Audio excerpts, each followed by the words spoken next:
Anne Arundel County is full of challenges as well as opportunities. And sometimes we have to look to the leaders of the future to give us the best ideas on how to solve the problems. So I'm Dave Abrams, and we're here at the Arundel Center in Annapolis to talk about the PALS program, which is the Partnership for Action in Learning and Sustainability. And this is the University of Maryland. I'm here with Uri Avon. Thank you for joining me. And tell us, what is PALS? So PALS is a unique opportunity for students in their courses to apply their knowledge from class to the real world and tackle real problems with real clients and get into helping people in one semester try and address their needs. So they start off with the problem, and then they work with their faculty over 14 weeks to devise ideas, solutions, work with the county and present them and hopefully have an impact under the broad heading of sustainability. And tell me briefly about your background. You're a planner, correct? I'm an architect planner and have been a consultant for 30 years, worked for local government in planning for a decade, and have been at the university for the last 5 years teaching and running the PALS program. And what counties PALS has worked with in the past and up to today? So last year we worked with Howard County. In fact, that was the basis for developing a joint county project between Howard and Arundel County, looking at linking trails between the two. Before that, we worked with the city of Frederick in Maryland. And this year, coming up, we're about to work with Prince George's County as well as Montgomery County with a range of issues, probably for 2 years. Wow. Well, let's without further ado, let's go take a look at some of the work the students are doing. Thanks for your work with Anne Arundel County. Let's do it. Thank you. Let's go.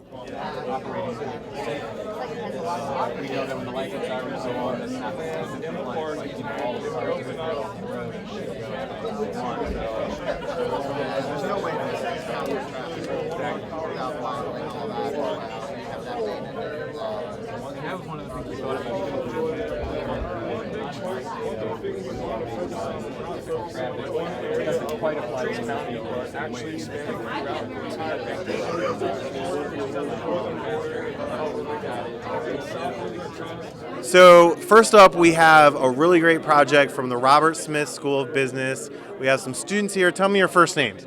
Victoria. Gabby. I'm Colin. And these are, did the three of you work yourselves or you had other students as well? Okay, great.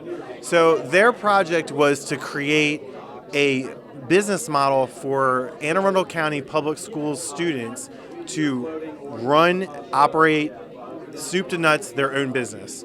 So tell us a little bit about what this business does. So this business markets an internship portal that connects local businesses in Anne Arundel County Public Schools to the students in the high schools. And so they're working to market it to other county public schools around Southern Maryland. So what they do is they have this portal, right? And the businesses can access the portal and get a whole list of students who can be interns for them. And then once that's all put together, they can then sell that to other jurisdictions to do the same thing. Is that so? The students apply for the positions, and then the businesses can choose from there. And then the students are working to market in order to sell the internship portal to the other community colleges. And the web developers have to be able to expand that. Mm-hmm. And does that answer your question? Yes, it does. So tell us so you gave the students sort of like a framework of how to do this. Walk me through some of and we'll pan here so they can see it, but walk us through some of the materials you gave them to use. So we sort of gave them a framework. We were working through the process ourselves to develop the final framework that we'll use in the future for other student-run businesses. But basically what we did was we looked at key partners and activities, people they needed to talk to, sort of what the value was of their business. Customer relations, we really focused on stakeholder discovery, so making sure that when they marketed their product, they knew who their stakeholders were so they could really market it in the best way possible.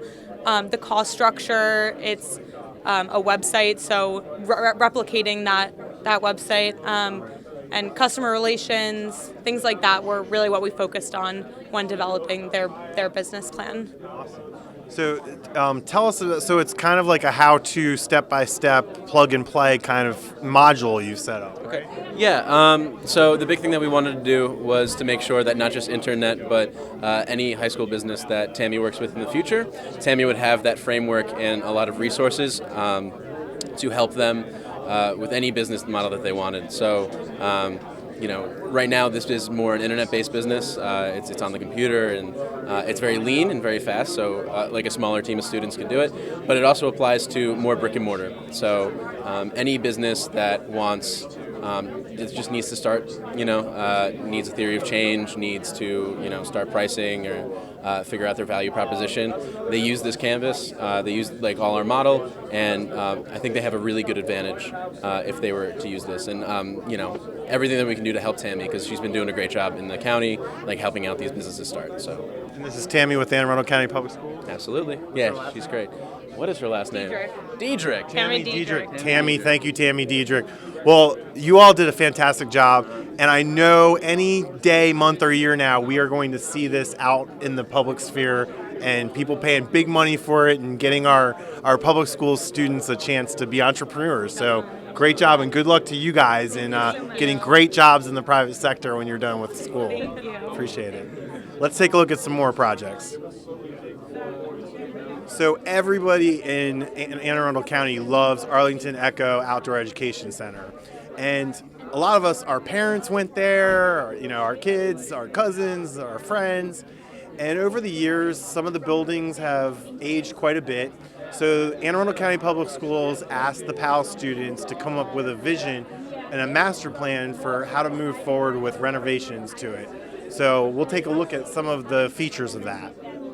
This drawing shows an aerial view of Arlington Echo, obviously lots of waterfront property, and it shows a new plan for parking and walkways that connect, that are good for learning about nature, and of course renovations to all of the structures on the property. We have an amphitheater up here at the north end, all kinds of, you have a dining hall, of course, a renovated parking lot, a confidence course, a marsh walk, and a natural play area, just to name a few of the new features. So here we are. Now we're talking about Tipton Airport, which is our municipal airport over by Fort Meade. It's been there for quite a few years, and the county executive asked the students from the University of Maryland to come up with a vision for the future of Tipton Airport. So tell me your name and what the name of your course is. My name is Katie Ferguson, and my course is Landscape Architecture 641. Okay.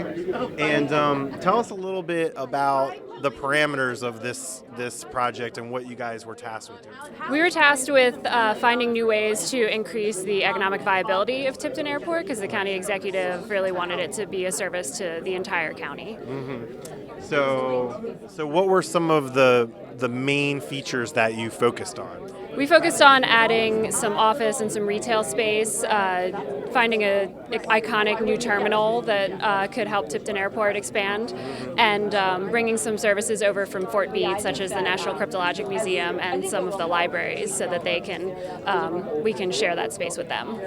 And I thought one of the more interesting things that didn't occur to me is if you're trying to sell commercial and office space at a municipal airport and you have this newly designed terminal and these new buildings, one of the cool things about it is the view, right? Yeah, we included a third floor rentable space in the terminal so that you can rent it out for events or for meetings, and you have this great view right out over the runway and all the way down to the Patuxent Wildlife Refuge to the south. I mean, I wouldn't mind doing my work and watching the planes fly in, right? Yeah, that would be a great place to do work. And what did you do in terms of, are you guys experts about airports now? Did you look at all these airports? We did a lot of studies about similar general aviation airports in the area and the viability of Tipton Airport, especially if they can extend their runway, and we think that they could bring in more business. Well, you guys did a fantastic job, and we look forward to this vision becoming a reality. Thanks. Great job. Let's go look at some other projects. So one of the more high-level stuff that people like me don't even understand is the computer-based technology tools that students have come up with. And these are information technology students who worked on many, many different projects for the county. A lot of them were taking a spreadsheet that barely worked or nobody knew how to use and turning it into an attractive looking, easy to use tool so they can push a button and see the data in all kinds of different ways and actually use it more effectively. So let's meet some of the students behind this. What is your name? Apurva. Nice to meet you. And your name? Ashley Turnbull. Oh, we got more hiders. Hi, Anushka. Anushka, I know Hi, Anushka. Xingyu. Nice to meet you. Ronak. Ekta. Okay. Prasad. Hitesh. Manuja. I'm Meghna. Great. Now, I'm going to pick on Anushka first. Come on over here, Anushka. So, Anushka, tell us what product you made for the county. I made a mobile web application. An app? Web, You made an app? mobile website. I like apps. So, what does the app do? So it basically aggregates the information that the police give out on their website, on their Twitter account, on their Facebook account, and personal emails, and aggregates it and puts it in the web app. Okay.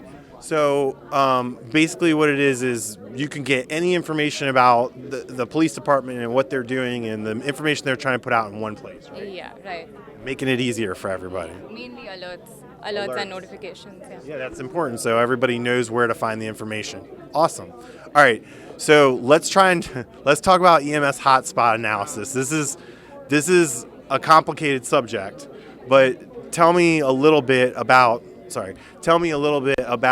what you guys did. Okay. Was this all this raw data? You got like a database? Yeah, so this is all raw data that is being stored in-house in the databases, and then I get the data from the IT team. They fetch it for me in the form of Excel spreadsheets. So I've written scripts to like manipulate it and get the aggregate data out of it, and then visualize it in the form of graphs and pie charts. So this basically can be used for analyzing the call volume inside the EMS department, and then where is it exactly coming from, what time is it coming from, and things like that, to redistribute the fire and rescue services and make it uniform throughout the county. So basically this is a dashboard, right? Explain what a dashboard is, because when we're looking at it on paper here, it may not be clear to people, but this is like a pretty cool graphic display, right? Of the information. Basically, it's like application which will let the county officials select the fire station number, and then they can see the data respective to that fire station in the forms of graphs and charts in these dashboards. In like real time, practically. Close to real time, basically, not Right. real So time. the chief of the fire station can, on a regular basis, go in there, tap on different tabs, and it changes how all the graphs look. Yes, Right? yes. So it basically tells you at what time of the day, which fire station received how many calls, what type of call it was, what was the number of that call, and what is the percentage of that call. Man, you're really taking us into the 21st century. That's amazing. Let's talk about this ADA survey tool. So, what was the goal here? So there was a survey which was being done like manually from the last 15 years. So Like manually, like a piece of paper. and yeah. So my job was to develop an online survey tool, which would help the Department of Aging and Disabilities to collect data from initially from the internal department, and then send it to different departments and then to the county to basically track the EDA accessibility issues. So.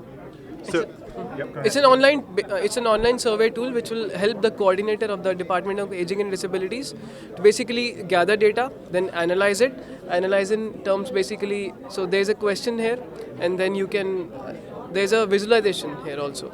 So it will give you basically a look and feel of which kind of facilities are available in which location and not. And let's just back up again, so people are clear. We used to do this on pen and paper. So if I work at the Department of Aging and Disabilities and I want to find out, what the biggest concern was from the people who I serve in Arnold, I would have to go to the Arnold file, if there is an Arnold file, or I'd have to go to this big, huge stack of papers, flip through it, pull out the ones that say Arnold. I mean, you could be doing that for weeks, right? So now that's all electronic. And then also the beauty of it is on the other end, you push a button and you have a report that summarizes Exactly. the responses. Yeah. Well, that's an amazing tool. I'm really impressed with the work that you guys have done.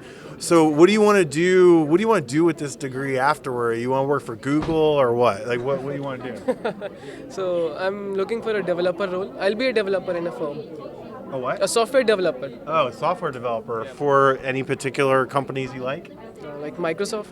Microsoft's good. They're pretty successful. Yep. So not Apple, Microsoft. So I have experience in Microsoft-related technologies. Okay, That's because I think some of the executives from Apple are watching this right now, and they may say, "What? Microsoft? That's what you got?" No, but seriously, we really appreciate the work that you guys did, and I can't wait to see this stuff when it's actually in practice. Because right now it's a concept, and you've already built it, and now the county has to come behind and implement it, right? Exactly. Yep. Awesome. Well, good luck in your studies. You guys did a great job. Let's take a look at some more projects. So one of the big goals in Anne Arundel County is to increase public access to the waterways. And one way to do that is mooring balls. That's right, mooring balls. If you've never heard of them, get used to it because they're coming soon. So tell me your names, first of all. My name's Olivia. Olivia. I'm Natasha. Natasha. And I'm Rob. Rob. Okay, very good. First of all, this project had like more students working on it than I think any of the projects. How many students worked on this? Like There were 16 groups, and each of them had like 5 students or more in it. Okay. And I forgot to ask, are you guys undergraduate or graduate? We're undergraduate. Okay. Wow. Look, no offense, but I've seen some undergraduate programs that I was like, this is very impressive work. So just, if we can get a shot real quick, this is 4 gigantic panels of data and analysis about mooring balls. Okay, so here's the big question. What in the world is a mooring ball? Well, we analyzed different types of mooring stations that you could potentially dock your boat at, and we chose dolphin platforms, which was different from the standard just mooring buoy. So these could accommodate up to 3 boats in the one platform that could dock, and then the goal of the project is to improve the tourism in the county. So people could come, if it's a nice day, dock their boat at these mooring buoys and then go into the parks from there. Is the idea that people who are visiting, so I'm in my boat and going up the East Coast, pulling into Chesapeake Bay, and I say, I want to stop there. You don't have to rent a slip. You don't have to go into a marina. Is that the idea behind it? Right. The idea is that you can take your boat from the marina and you can take like a day trip. You can go to one of these state parks, dock your boat at the park, and then go use the facilities. So it's kind of like those bike stations where you can, lock up the bike and then go, except you're not renting the boat. You're just renting the place to put it, just to be clear. All right. So tell us about all of this data and sort of what you guys did to figure out where to put these things. Yeah, so basically we did a top-down approach for our methods, and we started with identifying different locations where we could actually put these mooring stations. We were assigned this problem statement of looking for where we can put 50 of these. So mind you, different groups look at it differently, but we thought it would be best if we just centralized it all at one location to reduce some costs on the installation. When we got to looking at the different locations, we wanted to look at publicly owned land. And so we were looking at public parks on each of the 5 major rivers that go from Anne Arundel County out into the Chesapeake Bay. So the Patapsco, the Manatee, the Severn, the South, and the West. And when we looked at that, we also looked at different sort of factors that we thought rated highly on sort of the importance level. Namely, sort of the tides that are coming in, if there's shelter being provided from any sort of extreme storm events, and the location of oyster reefs. Channels. Stay out of the channel. Yeah. Stay out of the sea lanes, stay out of the sea channels. Also, if there's any sort of erosion that could occur or scour underneath. When we looked at all of that, we narrowed it down to these 3 prime locations, Fort Smallwood, Quiet Waters, and South River. That's a good sampling of our parks as well. Yeah. And then from that, we just did sort of cost analysis, and we weren't able to put all the charts up here, but we looked at both the cash flow analysis, so basically how the different sort of materials would depreciate in value over time. And so again, Value in terms of revenue? No, in terms of the actual like buoys and the anchors. So like for these mooring stations, there's multiple components that go into it, namely the buoy, the chain, and the anchor. And then there's 2 other set of components. With all of that, we were able to then analyze also the cost of them and how much it would cost and the benefits as well over their lifespan. So for some of these it was 7 years, some of these it was 10 years. And then we projected it as sort of a present value or an annual value. The benefits we were looking at were both from the yearly or daily permitting and then also from the generated revenue that would come to local businesses with people coming into the mooring stations and using it. Awesome. One of the things I was really amazed by is the calculation you all did that this would cost the county somewhere around $50,000 a year, and it would bring in $3.6 million in revenue. So this is people, they bring their boat in and then they go shopping, right? Mm-hmm. They do other things. What kind of, so did you use a lot of GIS data and stuff like that to determine where to put these things? So we looked at a lot of maps. Our group didn't use GIS. We also used like a live boat feed of Annapolis to figure out how many boats and determine volume, and then we use that in our calculations. What is a live boat feed? So online, Annapolis. Is that like an app or something? It's a live boat tracker. Yeah, you can see how many boats are currently, in the Sandy Point area and count them. Oh, I didn't know that. Yeah, it's really cool. It tells you like the name of all the boats on this map. So you counted the boats? We counted the boats. Wow. And did you pick a particular location you thought would work the best? Or which one is it? Who won? Well, for our group, it was Sandy Point State Park. So we did an analysis. You had different teams pick different ones. We had 16 groups. They all chose different parks, but our group decided on Sandy Point. And were you all in the same group? No. We were in the same group. Yeah. Which one did you guys pick? Say Fort Smallwood. Fort Smallwood, yeah. No, which one did you guys pick? It was Fort Smallwood. It was Fort Smallwood? Yeah, it was. Yours is the best. Yeah, it's just how it ran out. That was how it turned out to be. Yeah. Right. So why did you pick Sandy Point? So we analyzed all the different parks in Anne Arundel County, and so we excluded some just based off of like the depth of the seafloor, if there are oysters present, like environmental factors, and then we decided Sandy Point because of all the amenities that were located there. It's a central location. It's a central location. People like to come here, and so we thought that there is already a large volume of people, and they need mooring stations. Okay, here's the real question. Why did you not pick Fort Smallwood Park and anger all the people of Pasadena? Well, just based on the different factors that were just mentioned, like the different amenities, Sandy Point already has 3 boat access ramps. True. So if you have a boat ramp, you have to have a trailer. So that's why you need a mooring. These would be for people coming from different places to get there, but Sandy Point just had the highest volume of boats coming already. It has big beaches, a nice view of the Bay Bridge, so we figured that it would be a great location that people would want to come to if they had this opportunity for the additional space to park their boats. Well, this is exciting stuff. You guys did an amazing job, and I hope we have mooring stations at all of these locations because I think people will really enjoy it, and it's great for tourism. And if those economic numbers you came up with are true, then we're in for a pretty successful program. So there's a lot more that the University of Maryland PALS students accomplished this semester, and we look forward to implementing all these ideas. You can go to aacounty.org and see all of the projects in great detail. That's it for today. Thanks for being with us.